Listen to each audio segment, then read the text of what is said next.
Hello to all of you. Greetings from here in New York. You can see it right behind me. And happy to get us launched right into this conversation about the science of relationships. My hope is that by the end of this conversation, you will be able to walk away with a couple of thought-provoking insights as to how to approach relationships, both just at a macro level, just in terms of certain core beliefs with which you operate, as well as with a couple of tools that you can implement, starting tomorrow, in order to help advance, your aspirations in building fulfilling relationships. All right. Before I get started, I want to sort of highlight where this material is coming from. We have a series of classes that we have launched at Columbia and IPL around winning people's support. So there is an executive program, on that theme, and within that are three what we call master classes. And the first is on mastering difficult conversations. There's one on strategic influencing, and there's a third on building, trust-based relationships. And what I'm going to talk about today is going to draw from this material. What I want to do is take a moment to weave an integrated thread across these three, and let me do that through a story. So, a while back, in the very, very challenging early phase of the Second World War, there was a crisis moment that Winston Churchill hit as a leader when, as Prime Minister, his war cabinet essentially stood splendid in isolation from him. They, at that point, were very dispirited by the setbacks that Britain had at that time faced in the war. They were beating a very ignominious, retreat from Dunkirk in France. France was essentially falling, to the Nazis. And the general fear and feeling was that, Britain was going to be able to take this war, for too much longer, with all the casualties and setbacks. And so there was the ambassador to England from Italy who essentially proposed to the UK that he could get Mussolini to work through a back channel to allow Britain to actually, make peace with Hitler and negotiate, some kind of settlement. And the whole war cabinet, except for Churchill, basically recommended that course of action. Churchill, in that moment, in that meeting, faced a crisis because essentially his war cabinet was ready to capitulate. He felt, on the other hand, that if Hitler was not actually responded to by force, that he would trample all over North, Eastern, Western Europe, over Great Britain, and he was just not a man to be trusted. And so he didn't really want to go down that path of appeasement. What would you do in a situation like that? If you were Churchill and everyone in your war cabinet is basically saying, Mr. Prime Minister, you have it wrong. And, we can kind of like vote you out of office because in the parliamentary system, if your members of parliament are not with you, they can vote you out and they can put somebody else as Prime Minister.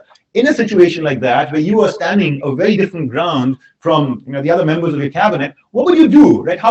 What tools or tactics of influencing or difficult conversations, from like affiliation to like empathy to like asserting yourself to like socialite, what would you do in a situation like that? Well, let me share with you what Churchill actually did.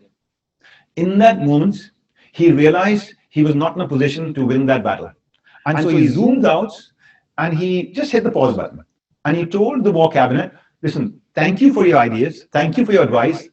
Let me go back and reflect on this. Why don't we come back and reconvene this meeting at 7 p.m. tonight? And what he does in the meanwhile is he actually immediately invites his expanded full cabinet to an emergency meeting. And now he's prepared to play his best game because he anticipates and realizes the resistance he has faced from the war cabinet. And he goes into that extended cabinet meeting and he tells them, listen, I have done deep and long thinking about whether we should go down a path of appeasement and peacemaking and negotiation with Hitler. And I see the risks there. I see the perils there. I see this man as somebody not to be trusted. And what I do know is that if I were ever to come to you in this war cabinet and propose such a course of action that we should make peace with Hitler, I know, all of you will rise in revolt. You'll come and you'll strangle me. And he says, listen, if this long island story of ours, of Great Britain, has to come to an end, then let it happen when we are choking in our own blood. The cabinet was so inspired by that speech that many of them rose, gave him a standing ovation. A couple of them came over and really clasped his hand and said, thank you, Mr. Prime Minister. That is exactly the course of action we have to take. No appeasement with Hitler. And he won the day. At that time, what could the shorter, smaller war cabinet say when the whole cabinet really was there to support him? And the reason I'm sharing the story, there are just so many lessons one can take from it.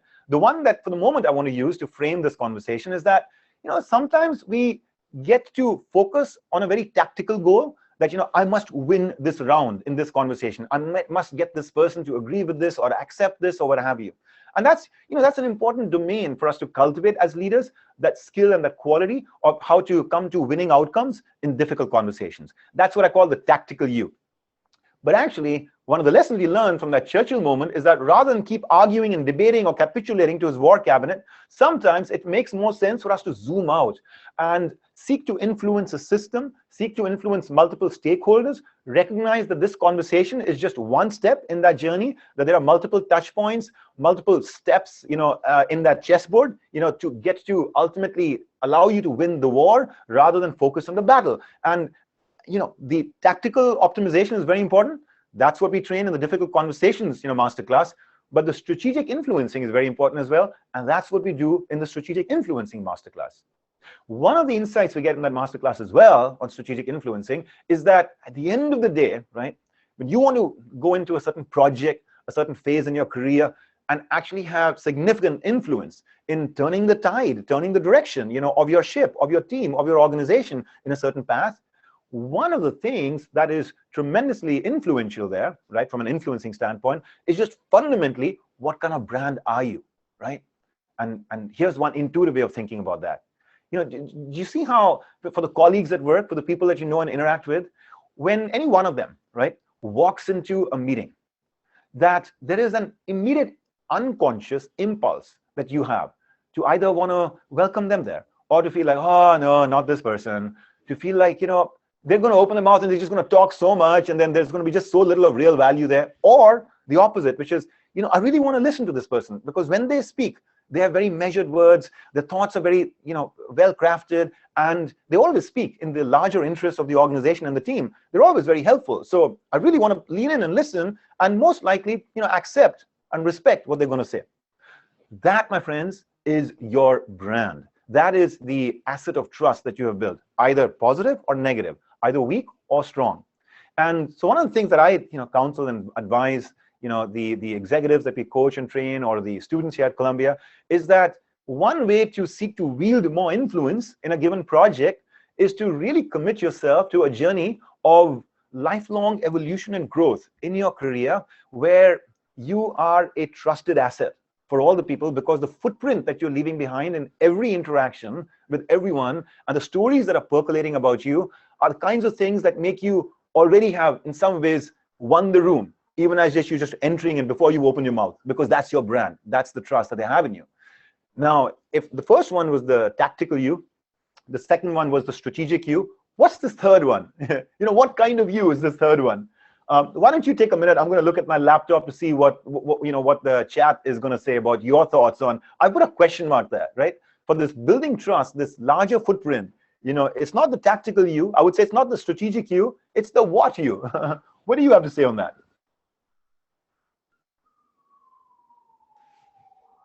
The genuine you, the authentic you, saying Stacy and saying Michelle. The real you, the existential you. Wonderful. This is awesome. I love the thoughts you've just expressed, just in these. The you, as one of you was saying. Thank you, Corey. I'm with you. It is so beautiful that intuitively all of us have grasped this essence of who you are. Call it the authentic you, the true you, the you. And that's what we do in the Building Trust masterclass, right? And so this creates an integrative thread across these three as to what I see as the journey towards mastering leadership from the standpoint of winning people's support. You've got to take these 3 steps. You've got to zoom out, but you also got to be able to zoom in. As you will see, it's not enough just to focus on the big bubble. You've also got to be able to create the small bubbles. And that's what this conversation will focus on. All right. So now, my friends, let's do this. I want you to pick someone that you feel, you don't really have a strong trust-based relationship with them. Somebody at work where you just, you have to interact with them on a regular basis, but you're just not feeling, very good about it. You're not very satisfied with the quality of that relationship. Okay, you don't have to share, that with me or others here in our community. I just want to sort of keep that person in mind as we go through the next part of the conversation. I'm assuming you have it, right? Okay, now let's do this. let's do a reflection on a recent interaction that you had with that person, which was in some regards upsetting for you, right? And so the reflection you may want to do is, what is it that he or she said or did that, that was kind of upsetting for you, disappointing for you, right? And then how did you respond, right? By the way, if you said, you know what, I'm just not going to say anything, I'm not going to reply to that email, that itself is a response, right? And that's a response where you're choosing to not respond. And that's okay. For now, I just want you to write down for yourself, right, somewhere in your notes, because I'm going to come back to this in about 20 minutes or so. Write down, what is it that he or she said in a recent interaction that was, or said or did, that was upsetting to you, and then how did you respond?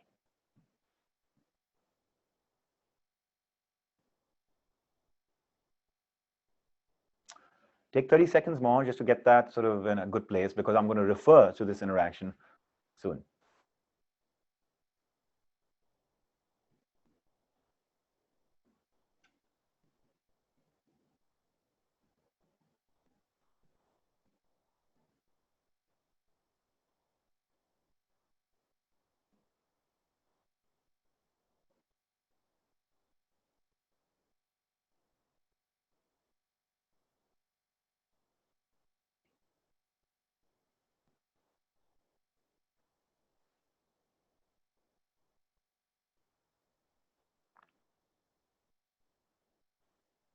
You didn't think you were going to do real assignments in this webinar, huh?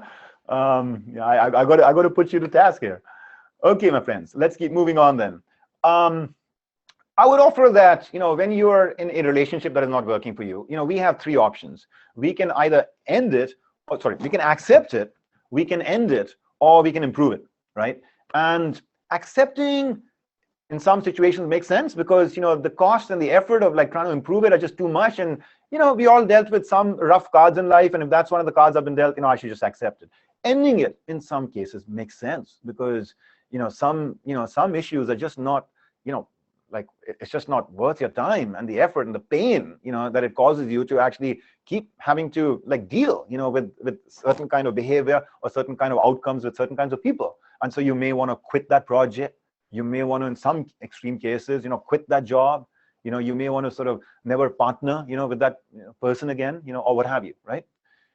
And then there are some cases where we actually feel, perhaps in most cases, if there was a way, I would love to improve the relationship, because it's too valuable for me, what's happening in this relationship. I really don't want to end it. There are so many good things that I'm seeking to achieve, or it's very important for me to stay in the job, to be on this project. And so I really cannot just, distance myself from these interactions with this person, right? And at the same time, they're not going well. I'm not satisfied and happy. And so I don't just want to accept it, right? So there are situations where we don't want to do option one, we don't want to do option two, and in that case, we can either change ourselves or we can change the other person. We have two options there, right, to consider, depending on sort of who's more right and who's more wrong. And so, in fact, let me ask you that question. As you think about this relationship with this individual that you are, not feeling very satisfied with, who is the bigger jerk? Are you the bigger jerk, or is the other party the bigger jerk, in terms of what's causing, this dissonance in the relationship? And I want you to think about that really from the heart, right? And here's the first poll that I'm just going to give you, right? And so we're going to put this up so you can take it. It's anonymous, I mean, no one's going to be, showcased here as like, oh, look, they're blaming themselves or they're blaming somebody else, right? And so I just want to see what, what the pulse is here of all of you. Essentially, do you think the other person is more to blame, or do you think you are more to blame? By the way, you don't have to answer in the chat window. We actually have the poll going on. Here it is. Here's the poll. So let's do it. Let's do it in the poll window.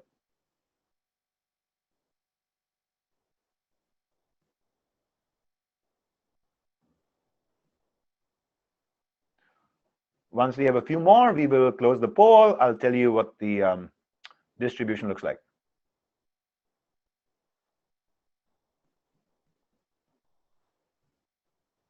Okay. Maybe 20 more seconds.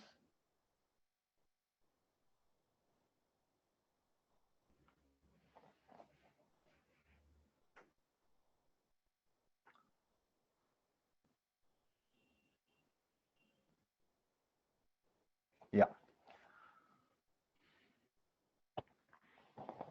Okay, so it's about a 60-40 split between is the other party or no. Again, I kind of it's me, right?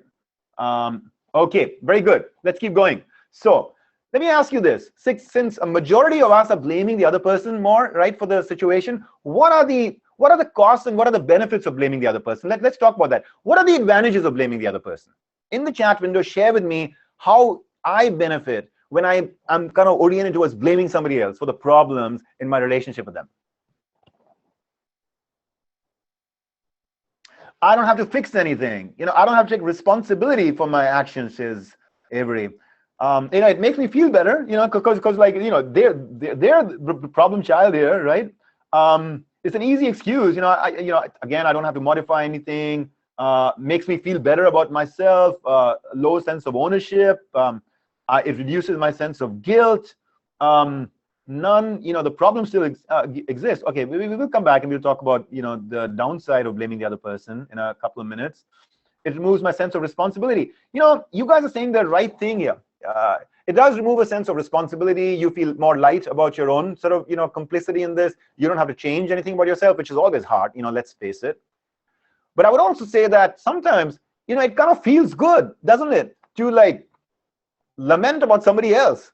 Sometimes it's a very bonding experience, isn't it? When you can go and talk to a friend or another colleague at work who's kind of like in the same conspiratorial kind of zone as you, which like, could you even believe like what the boss said today? Or can you imagine like what finance has just delivered to us? Or and then you both went and you both commiserate and you both feel really bonded, on the basis of that morally kind of upstanding position you're taking against some evil doer, at work or etc. Right? Sometimes you just feel good being on that higher, pedestal morally.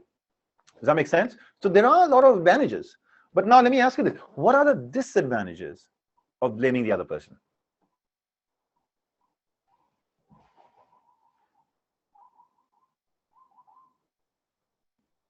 You don't grow, saying Stacy. It's difficult to create a partnership. They stop trying. You lose support. You gain an adversary. You never correct your own flaws. You cut off communications and genuine relations. The misery just continues, right? And you never improve. It's a bit kind of a useless situation. You create a barrier. Wonderful. You're not really accountable, right, for anything. You don't really find any breakthrough or solution to the problem. Okay, wonderful, awesome. Thank you, guys. Collectively, we are an incredibly wise lot, right? This is beautiful crowdsourcing of wisdom.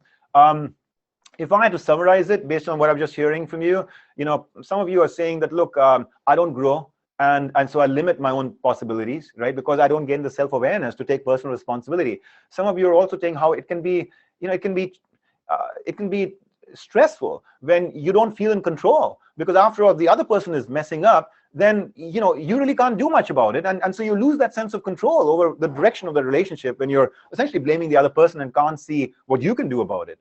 I'm also hearing from some of you a loss of connection, a loss of intimacy, a loss of willingness to really negotiate and connect, with the other party. And I mean, does that make sense? I mean, imagine, see, if you are genuinely interested in wanting to create a good relationship with this person, but on the other hand, you're kind of like blaming them, right, for all the problems in the relationship, how do you think they might feel, right, when they experience that energy from you, right? Because it comes out, right? Face it, right? It comes out in the tone of your voice, in your body language, in certain actions and inactions that you take from time to time. How might they be? Do you think they'll be wanting to knock on your door and say, hey, listen, so and so, I really want to go out, for lunch with you today because I'm still, I'm just so thrilled and I feel so special that you just keep blaming me for the problems in our relationship. So thank you, right? Would anybody be more willing and cooperative and supportive? We know from the science of reciprocity that people tend to reciprocate, the kind of energy that they get from somebody else, right? And this is there in the psychology of persuasion and influence. And so if they're getting this kind of a judgmental demeanor from you, most likely they're becoming a little bit more rigid in their own profile, which is like, wait a second, you think I don't get it, you don't get it, right? So now let me ask you this. Let's again do another poll. Are there more advantages to blaming the other person, or are there more disadvantages, right? And so here's my second poll. I'm going to put it up right now.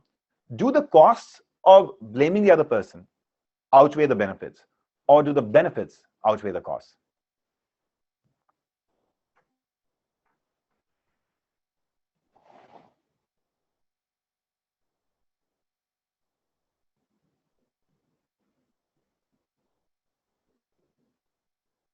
Theory is asking a very interesting question. Is it not the case that usually the more senior person is the bigger jerk?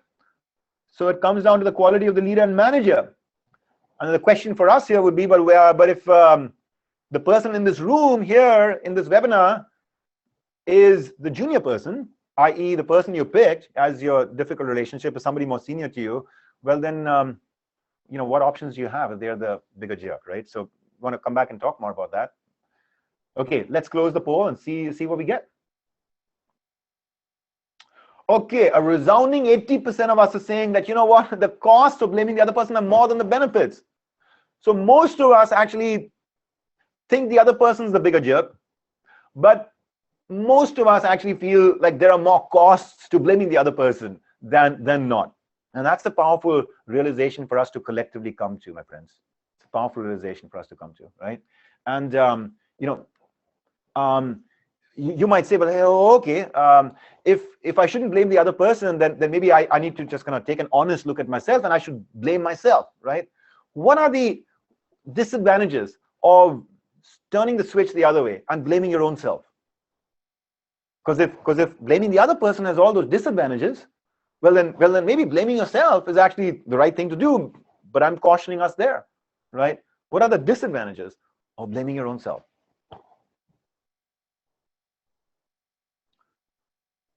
Yeah, it can hurt your sense of self-respect. It can be demotivating. Two people are involved, you know, I mean, it takes two hands to clap. I mean, it makes the other party not be held accountable, you know, for their misdeeds, right?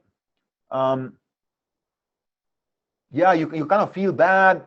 You feel a sense of loss of power because you feel like, well, you know, what can I do? I'm just screwing up all the time. It can be emotionally draining. Okay, wonderful, awesome. So I am going to offer a path forward which makes us escape from this tyranny of blame, either other blame or self-blame, right? And that's a key theme of what we are getting into, which is, you know, guys, what was wrong here was the very framing of thinking about relationships in terms of when they're not working, who's to blame? Or, you know, a more nuanced way of thinking about it is like, who's more to blame, right? Or how much of the blame is mine versus the other person? You know, before I embraced that model in my own life, I remember there were situations where I felt like, you know what, I realized, you know, I did a couple of things wrong, but I would give myself about 20% of the blame. 80% of the issues are theirs, right? And what I'm going to do is I'm going to challenge even that idea. And I'm going to say, you know what, it's not 50-50, it's not 60-40 or 80-20, it's 100% you, all right? It's 100% you, all right? And if you're reeling from shock here, because this is not what you came into a Columbia IPL webinar to hear from us, right? Hold your horses, okay, stay with me, all right? We still have a way to go before we get to the, you know, full conclusion of the journey. And so let me sort of take you down a step-by-step path of how it is that I arrived at the conclusion that actually, even sitting here, not being able to see you except through the lens of this camera, I can tell you it's 100% you, all right? And so I'm going to come back to this story I want to tell you. You know what?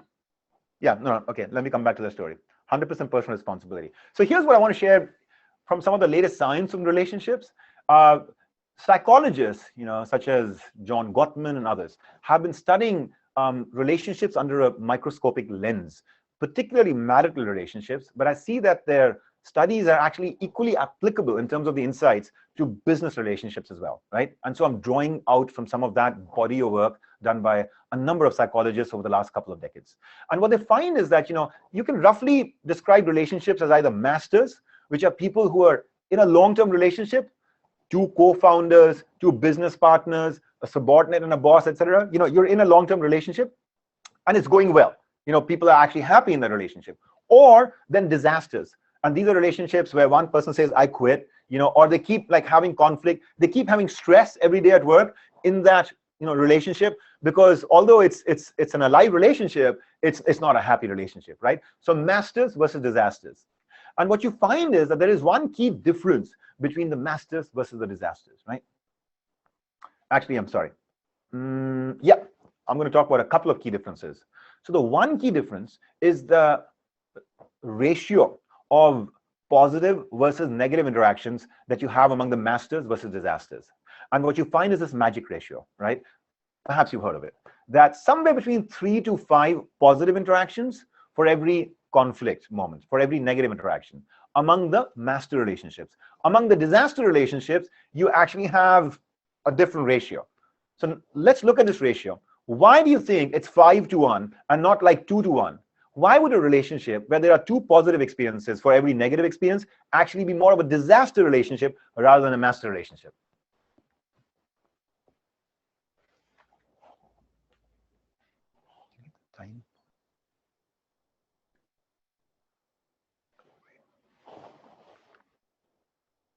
People remember the negative experiences more.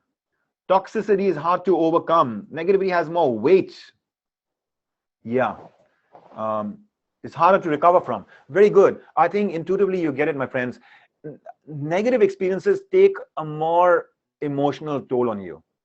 And positive experiences do lift you up emotionally, but not in the same way as a negative experience will pull you down typically, right?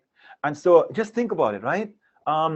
You kind of remember those interactions or moments or dysfunctions that from time to time you may have had with somebody where they raised their voice and they spoke rudely to you, or they embarrassed you in public, or they were just missing in action at a time when they really should have done something, or been somewhere, or etc.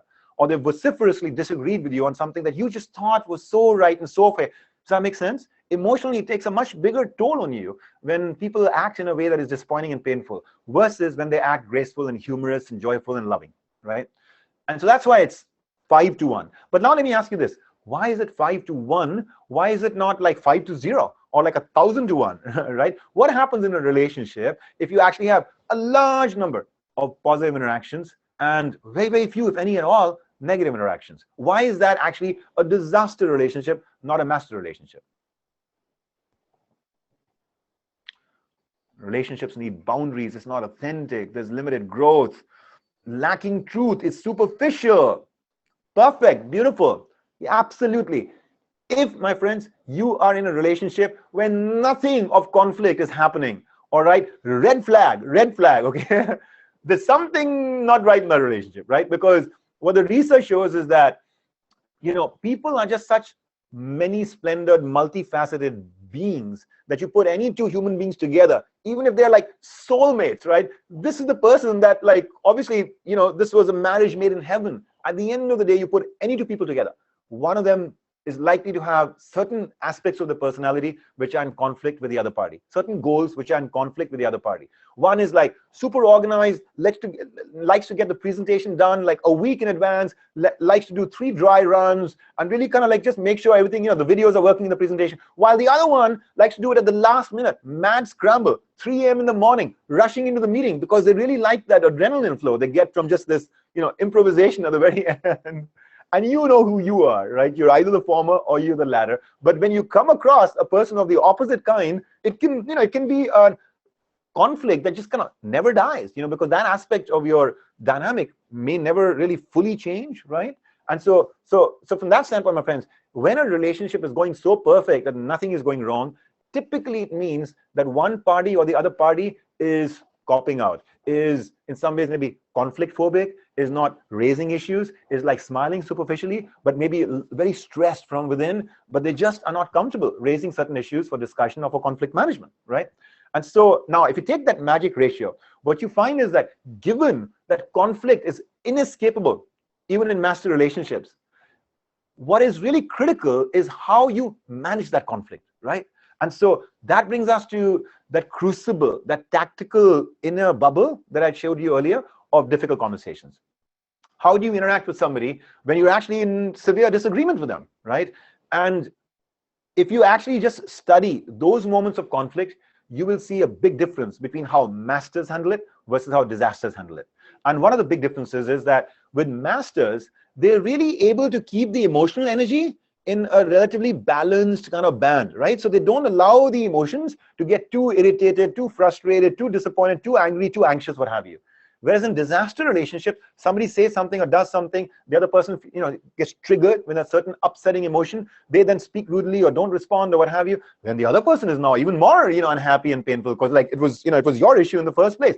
And so they respond with a little bit of, their own, kind of just removing themselves from the situation, ignoring that, or like ceasing everybody in a response, or like asserting themselves in a little bit of a harsher tone or whatever, and then it just goes into a downward spiral, right? A small initial maybe spark gets ignited into the big flame, right? And so what are the critical disciplines to learn in mastering relationships is how to master these moments of conflict, right?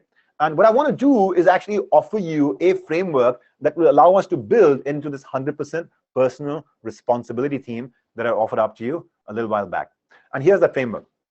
I would offer that in a moment of conflict, if you are in a relationship that really matters to you, what you really want is to create some kind of a collaborative dance, right? Where you and the other party are able to come to some kind of win-win outcome, right? But to do that, it's really crucial that you are centered, that you are not in some kind of an emotional tizzy, right? Because you know what happens when you get too angry, too frustrated, too disappointed, too anxious, too just like fearful about what if I raise my voice and say this? I mean, how will this person take it? Will they like me anymore or not? You got to be centered, right? But you've also got to be, I would offer, connected. Connected means that you've got to be able to walk in there and say, you know what? I'm curious about what this person is feeling, what they're thinking. They may or may not express it on the outside, but it's important for me to tune in to what's happening on the inside with them.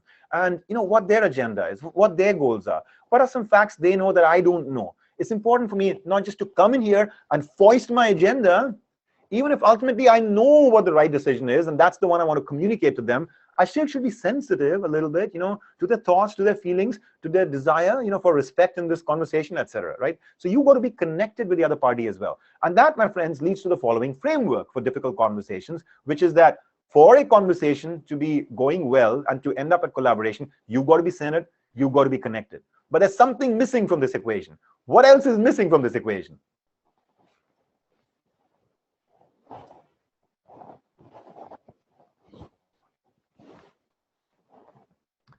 Yeah, what about the other person?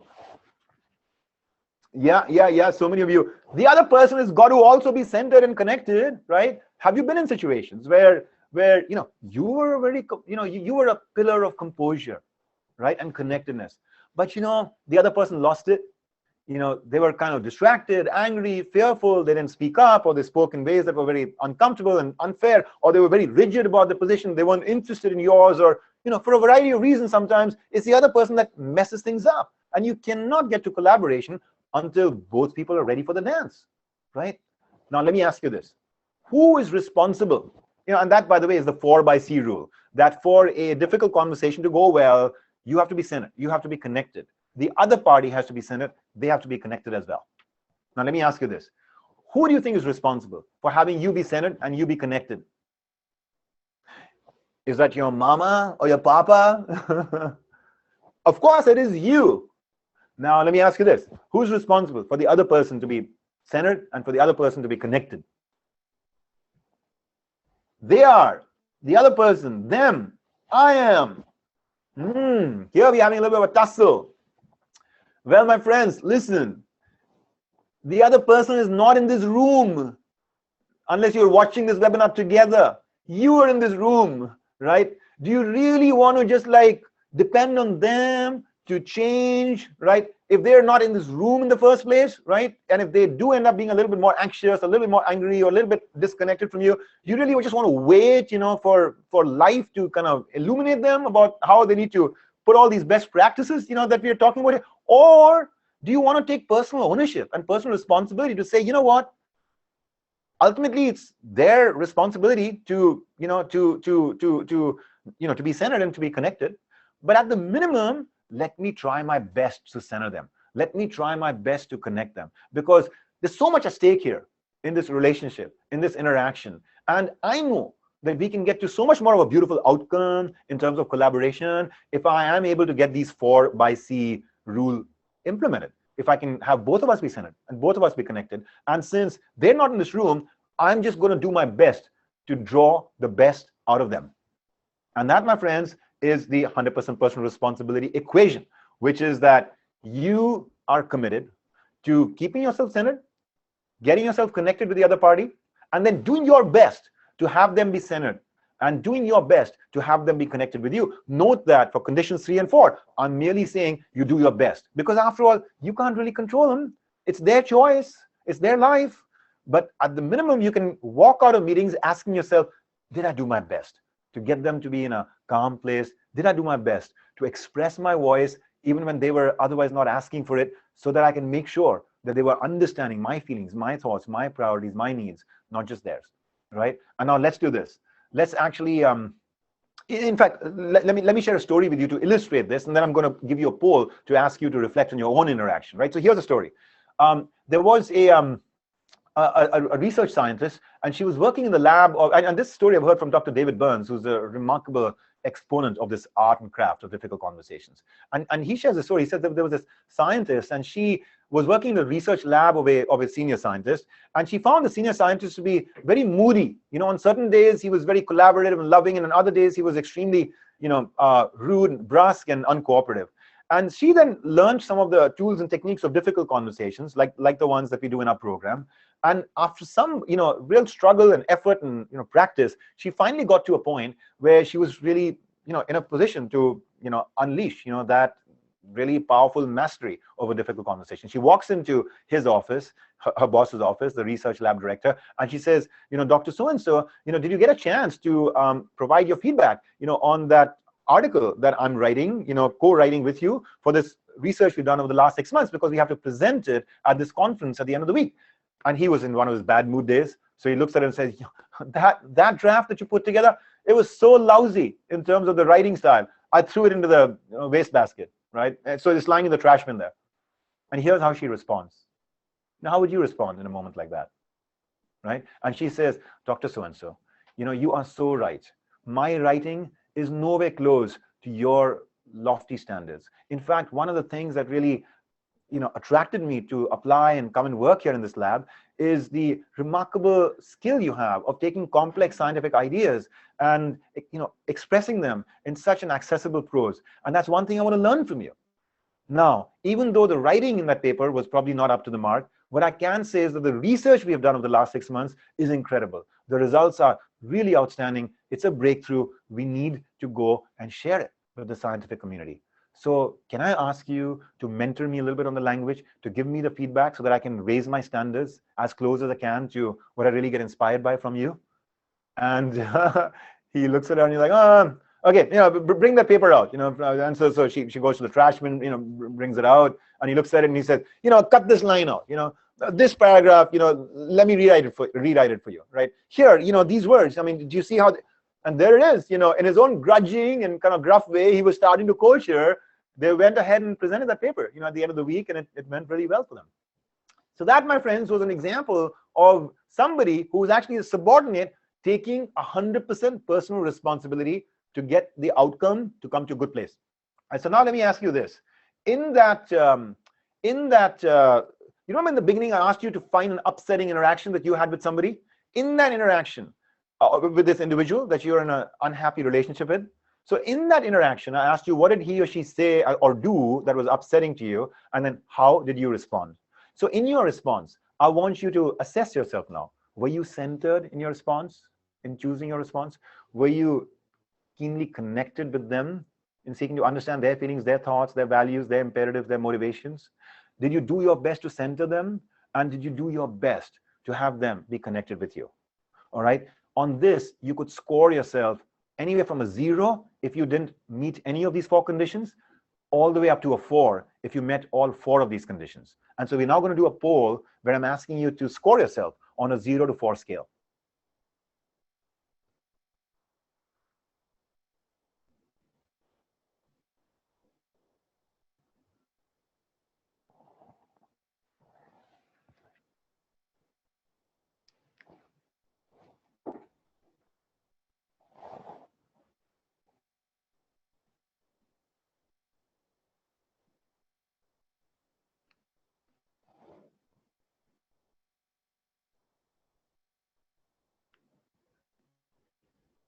Okay, we're going to share the results now.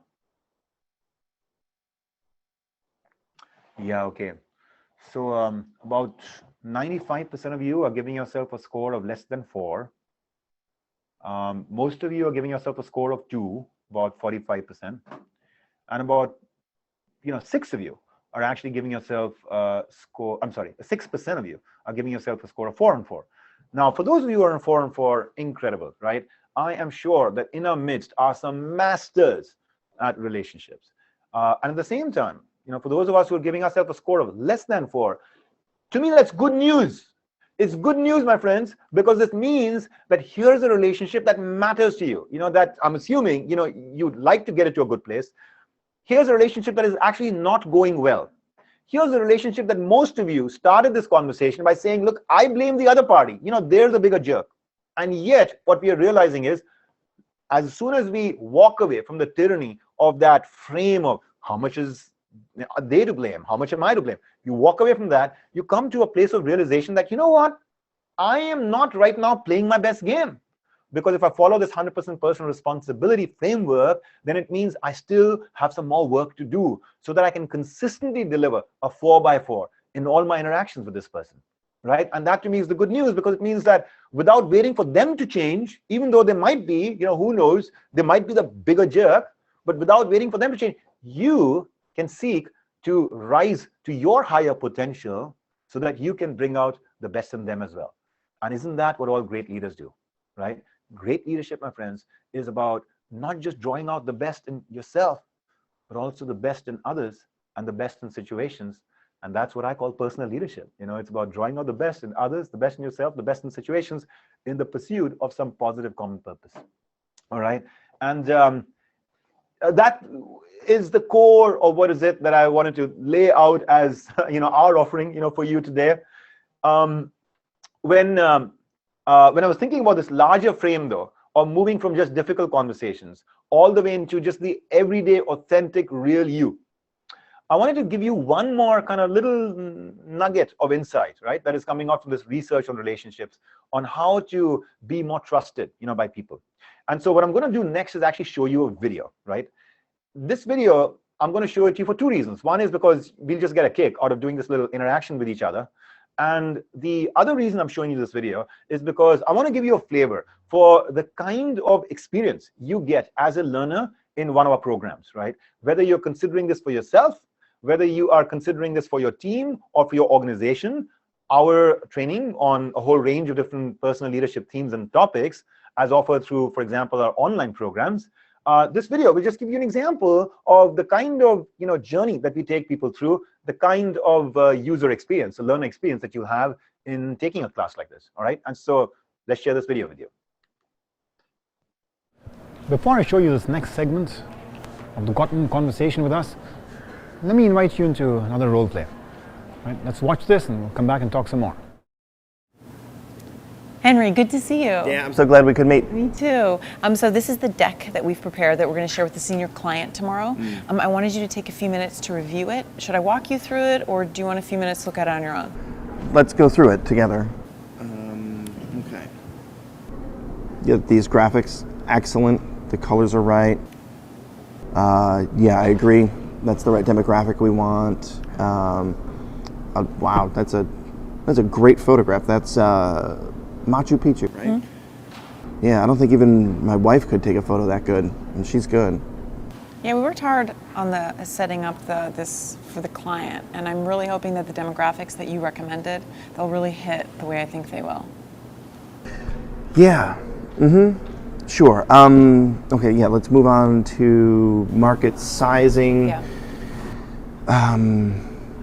Yeah, I'm hoping it's not confusing the way we're presenting this. This one's a little confusing. Could you explain this chart to me?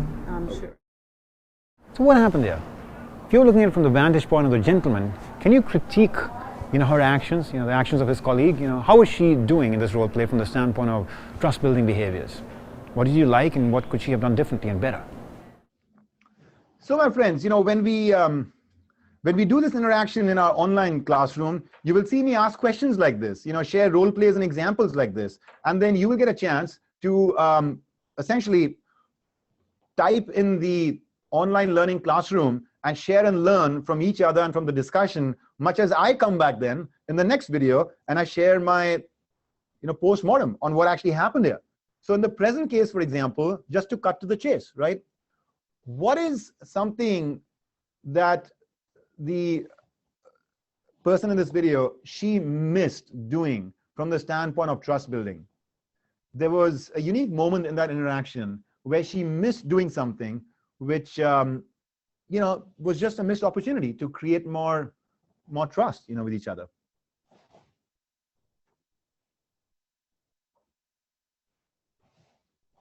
Could have sent the deck before the meeting, express gratitude, take him through the slides herself, ask for his help, ask to walk through it, gratitude. You're not getting it. You're not getting it. I'm raising the stakes here. Thanks for the compliment. Ask about his wife. All right, pause, guys, pause. I got at least one of you to give me what I was looking for. I'm grateful. Amongst us are geniuses, right? So Glynis, you're saying the comment about his wife. Yeah, so here's the deal, right? Most of us, we tend to get very transactional in interactions. And from a transactional standpoint, almost all the comments here are right on. She could have sent the deck in advance. She could have asked for his feedback on something. She could have done this. She could have done that. But trust building is not only about engaging in transactional outcomes. It is also about creating warmth and intimacy. And from that warmth and intimacy standpoint, did you notice that there was a moment where he looked at this picture and he said, that's like Machu Picchu, right? Awesome picture. And then he just slips in something, right? He says something like, even my wife couldn't take a picture like that, right? And then she just kind of keeps moving on. She acknowledged that politely, but keeps moving on. That, my friends, was what you might call a bid for connection. And this happens in relationships all the time. Because after all, we are human. We are not robots. Listen, it's possible that tomorrow all of us might be replaced by robots, right? With all that deep learning and artificial intelligence that is going on. But until we stay as humans in our roles, naturally so, we're drawn for connection. And that was from his side a bid for connection. And if she'd responded there by saying, really, your wife is a photographer, that's cool, that's awesome. And do you have any, couple of examples of her work? And wow, that's hers, on the off. Listen, you should put more of her art, around this room or something like that. And then you can move on. It doesn't take more than 30 seconds to just have like a moment of just warmth, and connection about something that one party is bidding for, right? And so if you've seen situations where you've smiled at somebody and then not smiled back, where you shared like a humorous remark and the other person has gone back to transactionally talking about the business or etc., well, that's a situation where there was a bid for connection from your side, which was not received equally from the other side. And when we miss these, these moments, and these subtle cues, from each other, over a period of time, through thousands of these kind of interactions, there is a bank of trust that either gets built or does not, right? So, I just wanted to offer that up as just a flavor to you of the kind of practical tools, behaviors, insights that we offer in not just the difficult conversations, but moving it all the way into the holistic view of your everyday brand, the trust that you foster with people, all right? And on that note, my friends, I'm going to now zoom out for a second and share with you that close to the end of this month, right, on May 22nd, we are launching 6 of these executive programs on everything from driving strategic impact to winning people's support, which was my focus here today, to some of the others that you see here. You can get more information about them on the Columbia Business School Executive Education website, as well as the personalleadership.com website from IPL. In addition, we are launching a number of master classes. These master classes are 6 weeks long. They're a little bit more bite-sized compared to the executive programs, and they're essentially parts of what you would have gotten in the executive program in a more richer, expanded way. So for instance, the executive program on winning people's support is actually a combination of 3 different master classes. 2 of them are being offered independently in the same time frame on May 22nd. One is on mastering difficult conversations. The other is on strategic influencing. And then there's a third masterclass on building trust, which is not being offered in the summer. It is being offered if you take these winning people support executive program, but if you want to take that independently as just the building trust part, that's going to be offered starting the fall. Now, there is one last thing I want to sort of like just leave you with before I open it up for Q&A. One of the things that we have really sought to innovate on in my teaching here at Columbia, as well as in the executive programs that we do with organizations through Columbia, as well as our Institute of Personal Leadership, is to really seek to foster mastery over any of these insights and tools that we teach. You know, we've talked about a few of these today. And there are so many more. For difficult conversations, we have 5 principles. We talked about one of them today, 100% personal responsibility. There are 4 others, plus there are 10 techniques, you know, for how 10 behaviors for how to do difficult conversations. Well, how do you gain mastery over this, you know, best practice and scientifically validated kind of behavior and values, right? And so for that, what we do is we, in our online platform, in addition to giving you the raw content, right, to take you through the learning journey, like I showed you in that video, we actually have a really powerful experience through video and social learning and selfies, where you're invited, you know, after you've learned certain techniques, to practice by just putting in about 10 minutes of investment on a given day. And you could do it for 2 days in a week or 3 days in a week or what have you, right? Whatever's practical for you. And during that time, what we do is we simulate just like real conversations, but in this very zero risk environment of just videos and mobile, right? And so somebody, some actor will come and speak to you through a video, right? Just like you were seeing in the videos here, but in this case, they're actually speaking to you. And you'll watch that video, and then you will record a video selfie response, right? And then your video selfie, you'll be given feedback on that. As to listen, in your response, you were 100% personally responsible, but you actually didn't apply this behavior. You could have applied that technique. You used this technique, but it wasn't as genuine or authentic or as natural, etc. Right? And so you're given feedback to help you understand your strengths and also to help you practice some of the new strengths and muscles you want to build, right? And it's a real live, video-based, you know, exercise in a zero-risk environment, because this is not your actual colleague at work. This is just, you know, you and me having fun through video selfies on our mobile devices, right? And so that's what we call virtual mentor. It's a breakthrough new technology, leverages the latest in terms of digital platforms, video selfies that was just never possible before, right, to past generations of managers and leaders. And we have done very powerful implementations of this, including with organizations. I just want to read you a couple of just kind of reactions to that. For example, from a couple of executives, right? So this is some work we did with GE Ventures, right, that invests in startups, you know, from within the GE portfolio. And Wes Bolton, who is the head of business development and public affairs there. Wes, if you're in our community today, warm hello and welcome to you. So he says, when I first started using Virtual Mentor, I was unsure if it would make any difference in how I would respond to situations. And so then he went through the process of watching these videos, recording video selfies, getting feedback. And he says, what I found was that just through the act of having a real life scenario put in front of me and me taking a pause and thinking about my response was half the battle. After using Virtual Mentor for only a few weeks, I started receiving positive feedback both from my peers doing the program with me and even business colleagues that were not in the program about my actual response to challenging situations. Leon, who's the CEO, founder of Oxytone, also from the GE Ventures portfolio, he says, one of the main challenges I have had as a non-native English speaker is to better understand American business and corporate culture. Now, this requires serious study and practice of interpersonal behavior.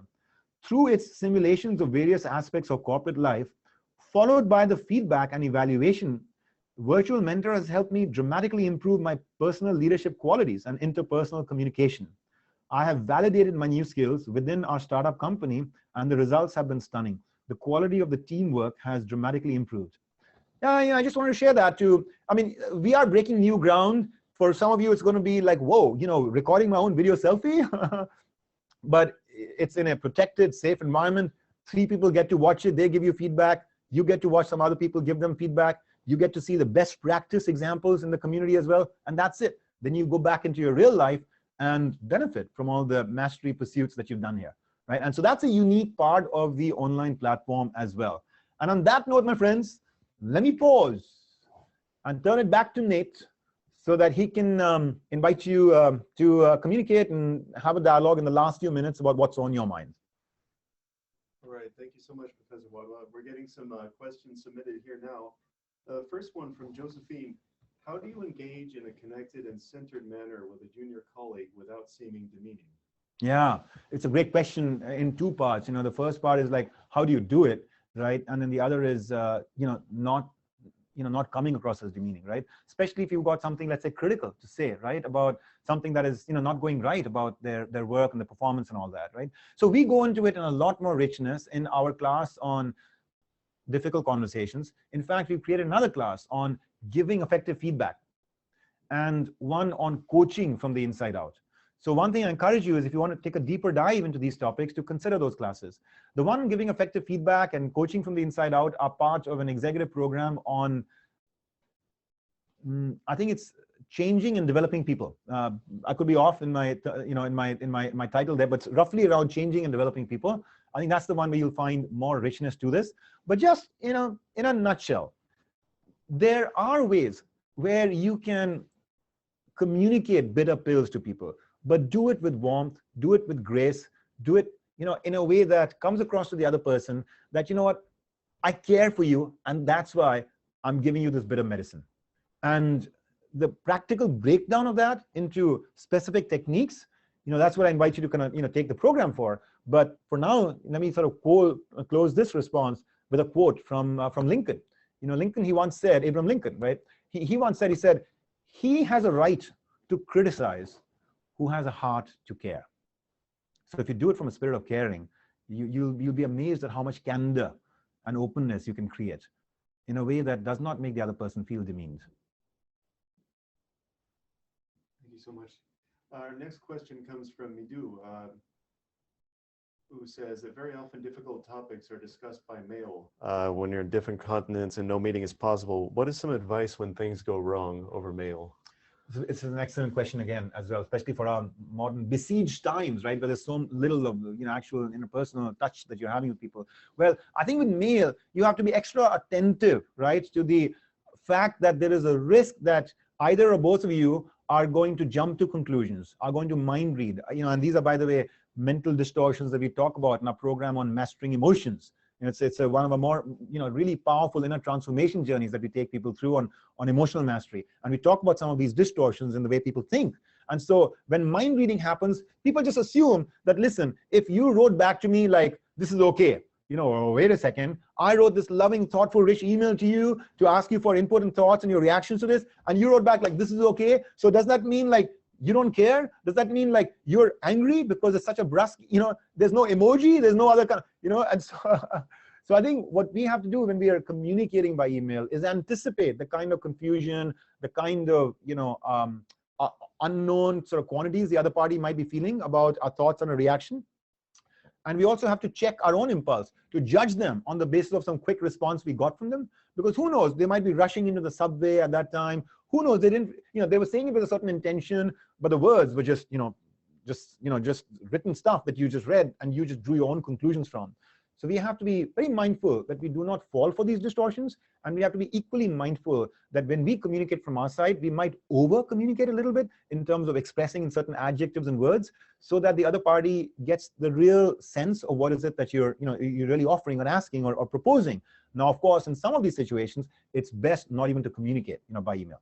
Pick up the phone and call them, or go over to the cubicle, or wait for the time 2 days later when you'll be in their office, take them out for a walk. Okay, and I think we have time for one more question. This one comes from Carlos. He says, how do you connect with someone who is highly transactional and reserved, especially if the other party is more outspoken and extroverted? I empathize with that, because it immediately reminds me of a relationship I was in engagement manager while I was at McKinsey, in strategy consulting, and she was brilliant, in so many regards, but she was a little bit more introverted as a personality, and I just found it a struggle. And she was also, I think, managing her first project, so she was learning the ropes, right? And I remember at that time thinking like, whoa, wait a second, this is not happening, that's not happening, how do I break through? And then I saw this, this other gentleman who was part of the team, and he was like 6 years younger to me. I just finished my PhD that time, and he was just an undergrad, just out of college, and he was just so good at like drawing it out from her. It's a gift, it's an art, it's also a science. This idea of how do you look at the best self in the individual, and how do you find a way to stir their heart, inspire them, and draw it out.